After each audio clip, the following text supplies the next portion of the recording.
Hey y'all, welcome or welcome back to my channel. So this week we are doing a new segment on my channel, which is Couch Talk. So the topics I have today are just some things that either I felt were trending topics, even if it happened a few weeks ago, or people did ask me one or two questions. So I'll just kind of mix it up however I see fit. So let's get started. So the first topic I wanted to talk about is this whole Cheesecake Factory debate, where females are saying that there are certain places you should and shouldn't go on your first date. And the way I feel about that is how most people feel about it. It depends on the woman. Wherever you want to go or is suitable for you, that's fine. The way I look at it is I just want to know, that you're well intentioned because, I've went out on really nice dates and at the end of the day, they were expecting something as payment in return. And I went out on dates where it was just your regular average, things actually sprouted from that. So you take it how you take it. That's my take on it. Um, the next topic is getting asked for marriage at my wedding. How do I feel about that? I feel like, I don't know, I'm torn because I want to say out of all the other 365 days of the year, why did you choose this one? What made you do that? I kind of feel like you're stealing my shine.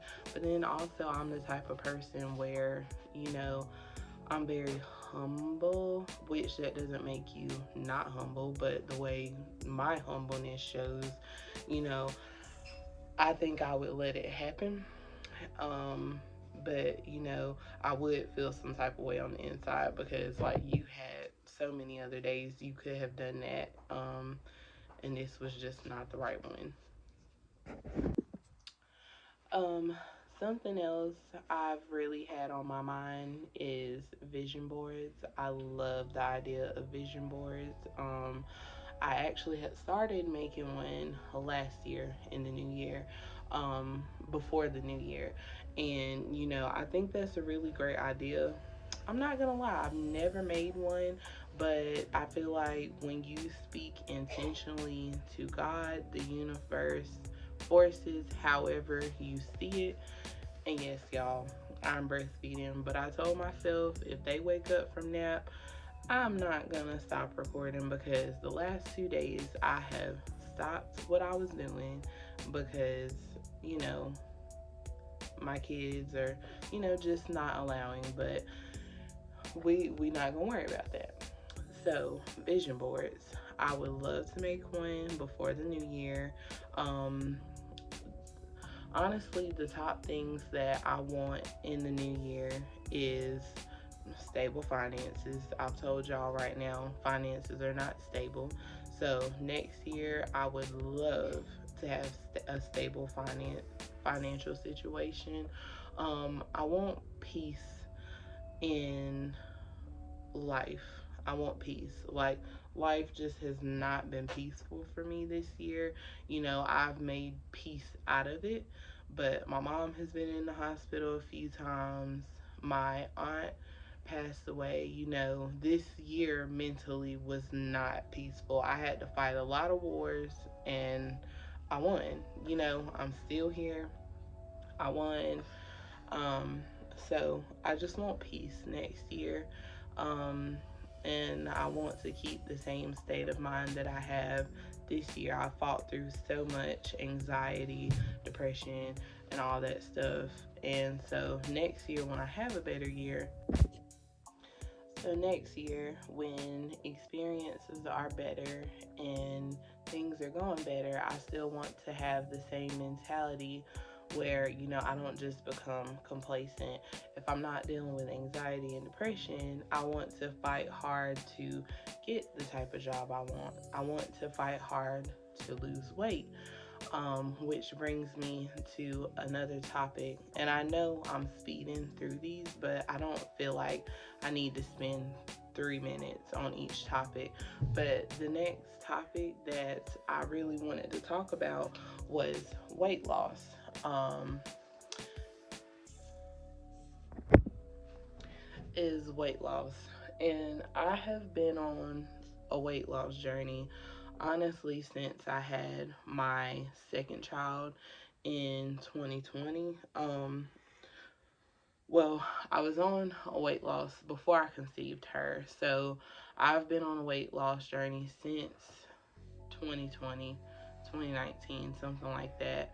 And it's been hard. Like, I'll lose 15 to 20 pounds, so I know I can do it. I know I can do it, but it's just like a lot of other people.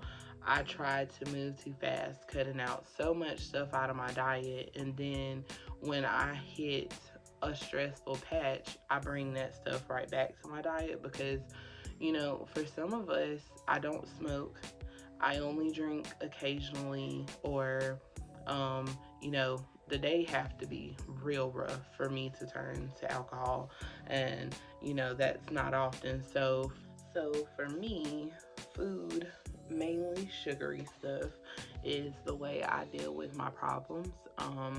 I can I started noticing how I would get triggered, and next thing I know, I'm at food line getting some cookies or something.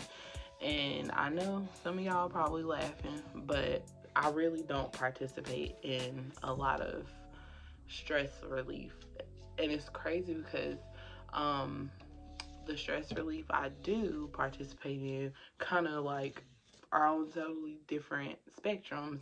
I like to eat and I like to walk. Walking helps me get my thoughts together and stuff. So if I didn't eat so bad, I actually would not be as big. It's just portion sizes for me. Like, if I get real stressed out, girl, I might have a whole pack of cookies.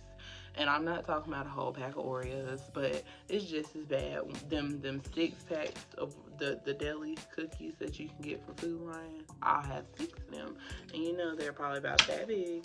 So if I can just get my portion sizes right and keep walking, I think I will be just fine. But I am going to lose this weight. I'm speaking into existence. I'm talking to God about it intentionally. Like, we gonna get this weight loss off, this weight off, because I have struggled for a very long time being pre-diabetic. I'll go one time I'm pre-diabetic, then I'll go towards the end of the year, and then I've turned it around. But I just want to keep that pre-diabetes off of me. I don't even want to be in the pre-range anymore. And I feel like a lot of that is because of how much I weigh.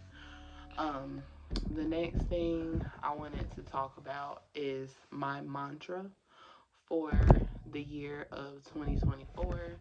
And I'd say the one that I got from Facebook, because I always do. All right, y'all. So I didn't change my shirt and everything. And it's probably about 5 hours later since I was recording. My son just got real, upset and stuff. But now it is, I think it's like 10 o'clock or something. Um,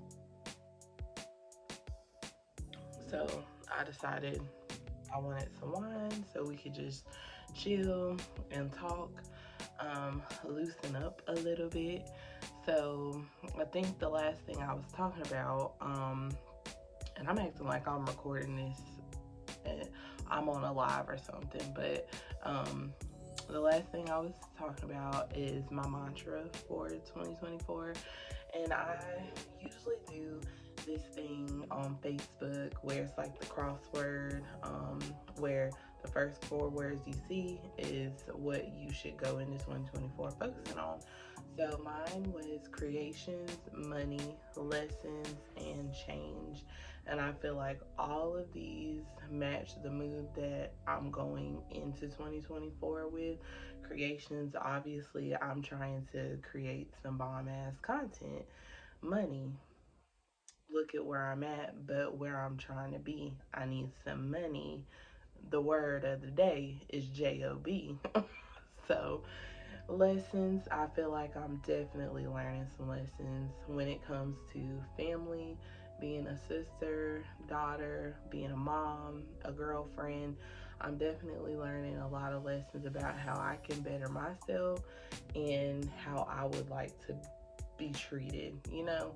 So there comes change as well. The lessons I'm learning and the lessons I'm teaching others about me, hopefully there will be some change. So that's my mantra for the year of 2024: creations, money, lessons, and change. And y'all, I hope we can get through the rest of this video without any storage issues because I'm vibing. Like, I feel like this is the most upbeat I have been, and it really does piss me off when I start having storage issues. So, um, the next thing, someone asked me to talk about Graves' disease. Um, so I have been struggling with that since 2017. Um, and basically, it is a autoimmune disease deficiency disease. And yes, I have had it for 6 years, and it's still so much to it that sometimes I don't know how to describe it. But basically, my thyroid overproduces. So, without some of the other things, it would just be hyperthyroidism. But the type of hyperthyroidism I have is called Graves' disease. Um, and basically, the basics of it is it can make you um very hot, like, you know, I can't remember the word, I'm having a brain fart, but I am extra sensitive to heat. um it can definitely make your metabolism fast at first. Obviously my metabolism ain't fast now. um and it'll do things like it can give you the same symptoms as anxiety. It can make you have anxiety. Um, your eyes can bulge, or as you can see, you can have problems with your eyes. One of my eyes is smaller than the other. It is getting better because honestly, for the longest time, I did not take my medicine how I was supposed to. And now this year, I have taken care of myself exactly how I'm supposed to. So I feel a lot better. I see a lot of changes in, how my body feels and stuff. So, if it's not taken care of, then you can run into issues like very high blood pressure. Your heart will race, and that. Um, so there is a lot to go with that. If you don't take your medicine and you know, if you don't know that you have this diagnosis and it proceeds too long, it can lead to stroke because, my heart is enlarged from not taking my medicine over years. The way that I was supposed to. Obviously, I didn't just not take my medicine. I took my medicine, but there was a lot of times I would forget it. And my heart is enlarged because me forgetting to take my medicine made my heart have to work a lot faster than other people's and harder. Um, so that can happen. Like I mentioned, high blood pressure can come from your body being in stress. So eventually that could lead to stroke. So, when I first found out I had it, I did take my medicine, but I feel like over time I got tired of taking medicine and I didn't know the severity of it. So it was just like, oh, it makes me hot. Oh, it can make me a little anxious. I've already been that most of my life, so me not taking my medicine won't harm me. But I did not know that, yes, it may take a lot longer than how long I didn't take care of my body for it to become fatal, but it can become fatal. You can have very high blood pressure and all of this kind of stuff. So take care of yourself. There's a lot more to it than what I have mentioned, but you know, not trying to be funny. I have storage issues and all that. So if you want to know more, definitely go to Google and look up all the symptoms. It does make you feel like shit, like fatigue, all of that. Um, the next thing someone asked me, do I have piercings?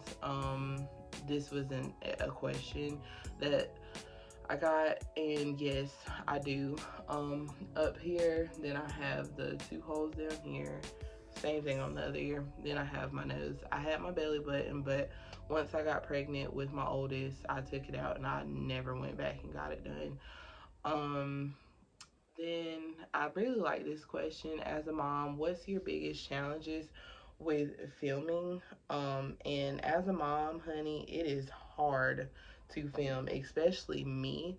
Like, I do have a video I'm recording simultaneously to this, and I was talking about like how most of the time, the only time I can record a video without having to pause it is when I'm in a car.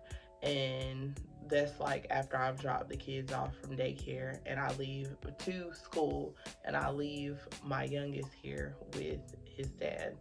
Um, but I also have an uncle who is mentally disabled, so sometimes he'll come through talking through my videos, just talking about anything, and he won't even really, pay attention to the fact that I'm recording. So my household and background is very loud. So to get y'all these videos, it does take a lot. So you know, but I'm pushing because I really enjoy this. I really enjoy unfolding my story in front of you guys. I feel like it's going to be wonderful to go back and watch in 5 years to see where I'm at and know where I am in 5 years. But needless to say, it is hard. I have kids that breastfeed, I have kids that want to play. They are young kids, and I don't get a lot of breaks. When my oldest two are at school, my youngest one is here all day, every day for the past 2 months. I put out the most of my content when he was in daycare, but I no longer have the option of daycare. So it's been a little hard lately, but we make it work. Um, the last actual question that I got is, why did you decide to start YouTube and what is your end goal with YouTube? So those are two different questions, but it was one person asking. So I started my YouTube because I started seeing, that there's a lot of people who get paid from it. And I'm not gonna lie, like a lot of people in my generation, I'm trying to get paid and do the least amount of work from it. I mean, now that I actually do it, I see that YouTubers, content creators on whatever platform do work. Like, they do work. It would be like a photographer. We've had photographers for a very long time. You have to edit and stuff. Like, this really is a job. So I came into it thinking all these shallow things, but now that I've been doing it, like, I love to record myself because you get to see life through my lens, no matter how boring, no matter how momish, whatever you want to call it. You get to see life through my lens. You get to see it how I get to create something. And from the time I was little till now, I used to create songs in my bedroom, and I wish my mom used to have one of those recorders so that I could show y'all something, but my mom wasn't big on that kind of stuff. But we used to sing songs in front of the fireplace. So I've always been creative. I'm not a good writer. I'm not good at writing stories. So that's one thing that I'm not good at. But I am a creator, and I love to edit. I love, to make the little thumbnails, even though I haven't lately.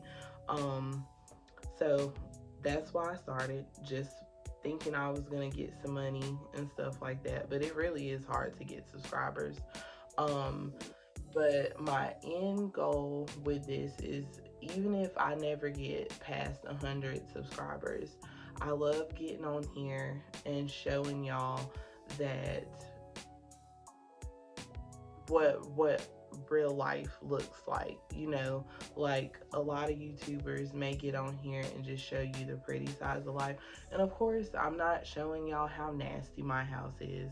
I'm not showing y'all my toddlers having tantrums or nothing like that, but like I really show y'all who I am. I talk about the depression and anxiety that I have went through, the times in life I am going through. I am a broke college student right now. I am very honest with my life. And, whether y'all judge me or y'all find beauty in it, I love sharing it. I'm an oversharer. So, my end goal is to just make people feel like they are normal. We are all normal. The good moments, the bad moments. If you don't have a lot of money, if you do have a lot of money, we are all normal. This is just life, and you have to find your pathway through it. If I ever did get a bigger platform, I would definitely always talk about issues of being a parent and struggling with any mental struggles, any financial struggles. I'm always going to be real. So that's my end goal.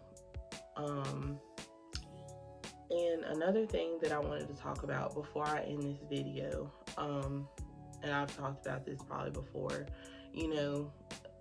it's been probably about 9-10 months since I've been doing this. And, I just live in a city where it's so sad because, a lot of people that I know that have created businesses or whatever had to move out of this city to expand themselves, because a lot of people here have not evolved mentally. Like, I share my content on my social medias, and I don't have a lot of friends, but I have a lot of family, and it's crazy that I only have 43 subscribers, and I've been doing this for 10 months. You know, it's crazy to me. I know it's gonna take time to grow, but I feel like I have 43 family members who are young, know how to use YouTube and stuff. And I've had family, friends tell me, I'll subscribe, but I'm not really on YouTube, so I'm probably not gonna watch. And it's just like, it costs nothing to support me. And then I'll send my link to some people, and they'll be like, I haven't been on YouTube in a long time, or I don't have an account, so I can't subscribe. Or I'll send them a link, and they'll be like, well, I thought it costed money, so I never subscribed. And it's just like, just all these things where it's like, it does not cost a dime for you to cut a video on in the background to help me get my watch hours, subscribe to my page. But it's like, nobody wants to see you make money or do good unless you are getting your hands dirty, like working hard as hell. Like, you're gonna have to pull 12-hour shifts. Okay, I'm back. But people feel like you have to work 12-hour shifts and all of this stuff, go to college or whatever to be able to earn a living. Like, nobody wants you to get anything easier than they had to. And it's just that kind of mentality here. Or if it's not cut and dry, the things that they're used to, they're not going to support you. And it's just sad. It's really sad. But I'm gonna keep at this regardless. A lot of people probably think because I had a food page, food reviews, I was doing acting classes, I did real estate classes, people really expect me to give up on this, and I almost did. But then I realized that this is not something that I'm just doing for money. I really like this. So hopefully once they see that I'm staying in it and week to week they see these videos, hopefully they feel like they can invest their subscribership in me. I hope they feel that I'm worthy for them to subscribe, once they see that I'm gonna keep doing this and I'm not gonna stop just because people don't subscribe. But all in all, this was my couch talk, and um I know I'm a little low beat. I'm not really upbeat when I talk. Like, I'm not like, hey y'all, this week we're talking about, and that's just not me. So hopefully you guys really enjoy these videos for who I am. That is not me. I'm not an upbeat, like all over the place person. I'm calm, I am chill. If you're gonna get enjoyment, it's gonna be because of the topics I'm talking about, not because I'm such a vibe. I'm a little corny, I'm funny here and there, but I'm not just all over the place with it. I'm not all in your face with it. So coming to my channel, that's not what you're gonna get. But I hope you guys